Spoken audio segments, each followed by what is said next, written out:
Hi there, little sprouts. Welcome to lesson time. Today, Miss Rainbow wants to talk about something very important. Something shiny. Can you guess what it is? That's right. Money! Money can buy toys and snacks and big buildings with bright lights. But money can't buy happiness. Happiness grows on the inside, like a berry on a vine. And if you pull too hard, well, the vine snaps. Some people forget that. They start counting coins instead of counting smiles. They look at numbers and bottom lines instead of all the good they could do in the world. And sometimes they decide that if something doesn't make enough, it doesn't deserve to grow anymore. But gardens don't work that way. You don't rip out the roots because the harvest was modest. Because when greed gets hungry, it doesn't stop eating. And when it's done, there's nothing left but vacant worlds, vacant people. Just take a look at our new friend, Sprouts. What did they do? They destroyed our beautiful garden with their insatiable desire for more, more, more. Never content, always more. Well, if they want to be a greedy little piggy, I can make that happen. So remember, little sprouts, happiness isn't something you buy. It's something we nurture together.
This is my confession.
To whom it may concern. How do you start one of these? My name is Donna Bellinger, and I know what happened to Barry Pomeroy.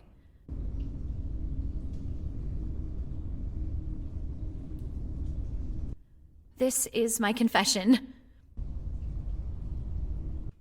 Barry was my producer on Miss Rainbow's Berry Patch, the show I created and star in. The show was in trouble, financially and critically. I saw the writing on the wall, heard the rumblings from the studio. I knew I was on the chopping block. On Friday, April 12th, we had a short shooting day, and the rest of the crew was leaving early. Barry reached out to me via email that morning about staying later to talk about things. He knew that I already knew what the meeting was about. He wanted to have a face-to-face, so I began planning. We wrapped around 2:30 p.m. On Friday, April 12th, we wrapped around 2:30 p.m. I told Barry I had to run a few errands, but I'd be back later to chat. I drove my car out of the studio parking lot around 3 p.m. I drove to my usual smoothie shop and parked in the paid lot nearby, making sure I kept the receipts for my alibi. Shortly after, I took a taxi back to the studio, dropping me off a few blocks away in case anyone saw me. I entered the building and disabled the security system. We've had recent issues with our passwords being shared and figured it would be a plausible explanation for a break-in. I am quite the horticulturist, or at least I like to think so. Inside my office, hidden in the back, is an Atropa Belladonna, more commonly known as deadly nightshade. Ingesting even a single berry. Why am I explaining this to you? It's in the name. I poisoned Barry's coffee. It was quicker than I thought it'd be. His mug clattered to the floor as he collapsed. We have an old orchestra pit below the soundstage we repurposed for the puppeteers and prop storage, so I dragged Barry over, lifted the trap door, and scooted him in. I figured I had a few days tops before someone found him, so I tossed in a few more props, some gnomes, flamingos, that sort of thing, to cover him a bit. That was about where my original plans ended. I paced around the office before an idea struck me. I fabricated a ransom note. Surely that would lead the police away from the studio pit, at least long enough for me to figure out a long-term plan. I walked the 3 miles to where my car was parked and drove back to the studio. That's when I contacted the police. I explained I had just returned to the studio to find the ransom note, and Barry nowhere to be found. And this is where we're at. I'm recording this in my office, and I can't think of any reality where I get away with this. So many questions I've had to answer, reiterating where I was at what time and doing what with who. And I don't think they believe me anymore. Maybe I'm not as good of an actor as I thought. Or maybe I'm more comfortable playing Miss Rainbow than I am Donna Bellinger. I don't think I'm digging myself out of this hole.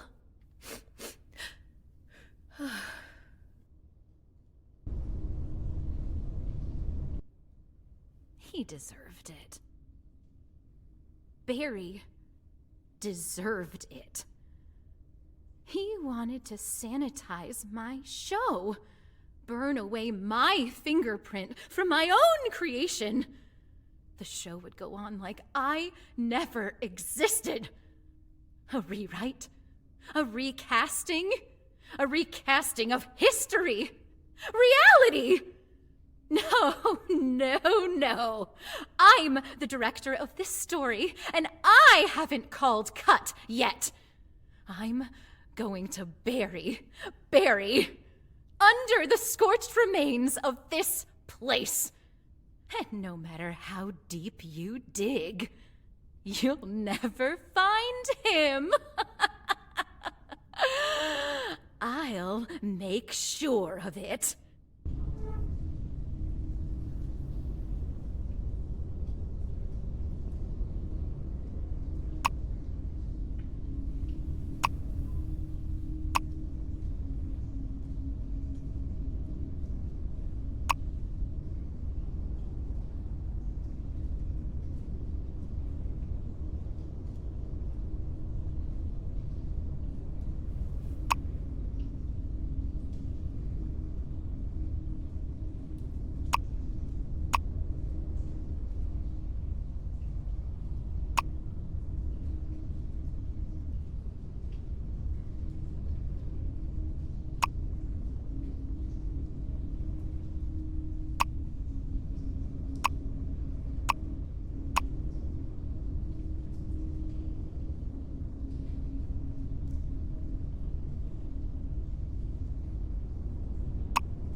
Hello, little sprout. Today, I want to talk to you about something very important. It's called truth. But it seems like you already know the truth. I used to make this show because I wanted to teach kindness. I wanted to help kids grow strong roots.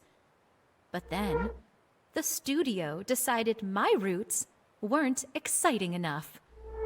They wanted bigger flowers, louder colors, someone more recognizable. They told me it was just business. I gave them everything I had. Songs, lessons, years of my life. Barry said it wasn't personal. It was the studio's decision after all. He lied. It was Barry's idea all along. He promised me I'd still belong here in the world I created. My world, not his. He has his other worlds. Popular, successful, critically acclaimed. His legacy was intact. His future secure. But what about mine? Barry took my garden and handed it to someone else. He buried my work. He buried me. He stopped me from teaching the children how to grow. So instead, I taught Barry Pomeroy how to rot. So here we are, where nobody will ever find us. In this world of my making. No producers, no studio heads, no financial reports. I make the rules here. But I can't do this alone. I need actors, characters, friends.